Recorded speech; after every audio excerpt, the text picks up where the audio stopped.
Halo 5 Guardians follows the story of Fireteam Osiris' mission to locate the Master Chief, who has an agenda of his own. Master Chief, who is accompanied by Blue Team from the Halo novels, joins him on a quest for answers. The game leads to an exciting tale to tell for Halo fans, but that's essentially a given. Today we're being joined once again by Victor, my co-op buddy, on deciding whether or not Halo 5 should outweigh the purchase of a homemade pizza. This review decides the winner of whether or not you should purchase game over food.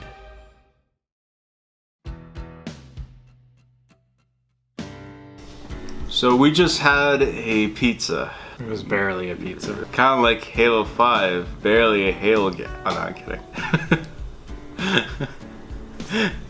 I can already see Victor wanting to murder me right now.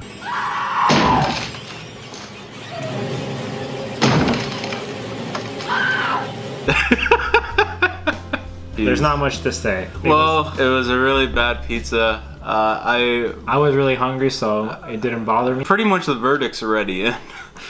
Okay, end the show.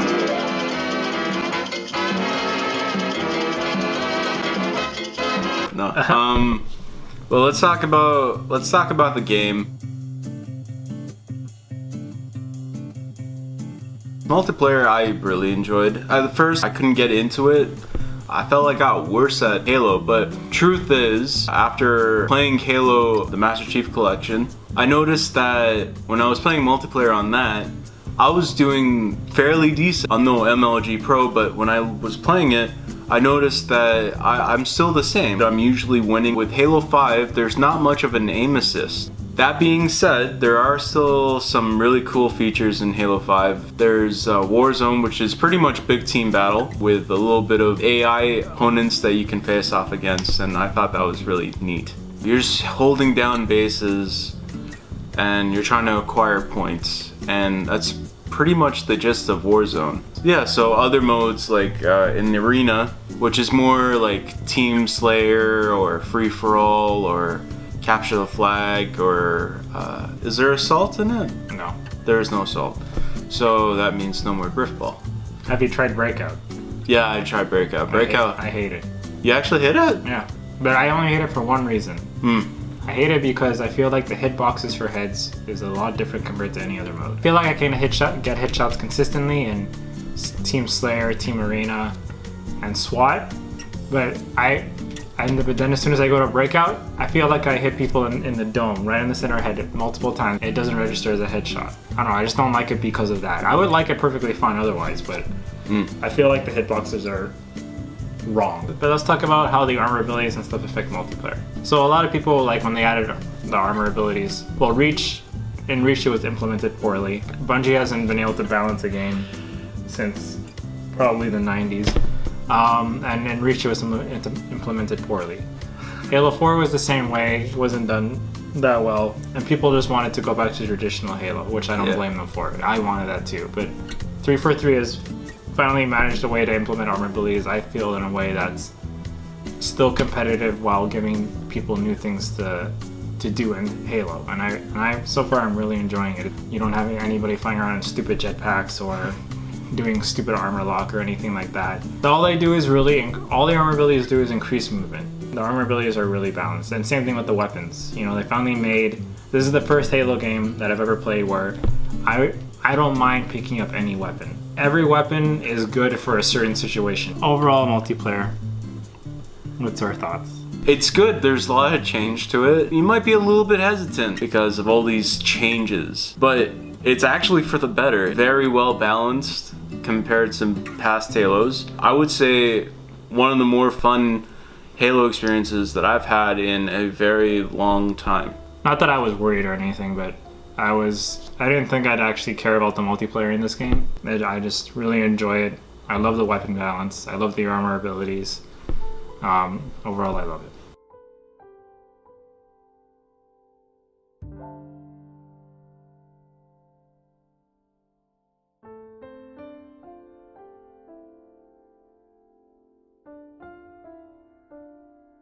Right away, I'd say I want to get the negative stuff out of the way first. Too much Osiris. Locke is a shitty character. I hate Locke. I actually hate Locke. I mean, I don't hate him. I don't know why you hate him. I just don't I'm like... racist, that's why. No, I'm kidding. My main issue with him is the exact same issue I had with Master Chief Halos 1 to 3. The personality of a brick. Ironic, since in Nightfall, not that that show was good or anything, but he showed emotion, like the character. I think that's my biggest complaint and my really only complaint. A lot of people are giving Halo shit right now. Well, 343 shit because the advertisements lied. Yeah. Or misled. Maybe they misled. They never lied. They implied something that wasn't there. Yeah. I only thought about it afterwards when people were bringing it up. It's like, oh yeah, I guess the story wasn't really about that. But in the end, I don't really care because I like the story I got. Cortana's alive. I didn't like at first. I was happy. I know, you were happy. I don't know, I just wanted him to, like, eventually have to deal with the fact that she's dead. But the way they brought her back means that Chief will have to deal with her as an enemy, so I like that.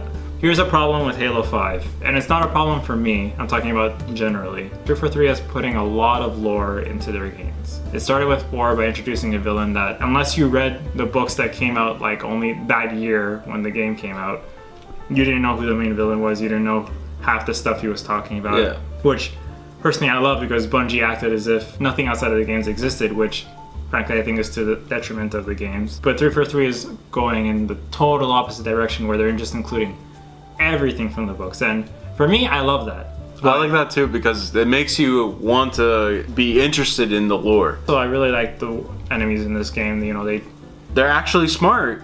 on Legendary, the enemies are very aggressive. But overall, campaign, loved it.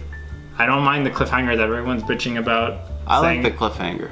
Because it's just like It builds up for Halo 6. It's not like Halo 2, which I see everyone comparing it to. Because Halo 2, the game just wasn't finished. The point is that this game doesn't end in an abrupt cliffhanger.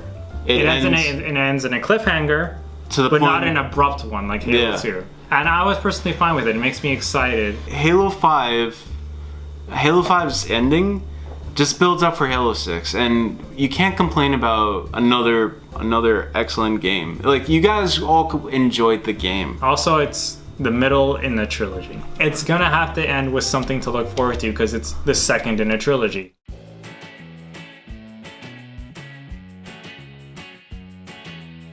In comparison to the food, Anything's better than that. anything is better than that pizza. That pizza was horrible. I will never cook that thing again. So, obviously the final verdict is Halo 5 wins. Surprise, open your eyes. Alright, so thank you so much, Victor, for joining me in another episode. No problem. Until next time, guys, I will see you guys later.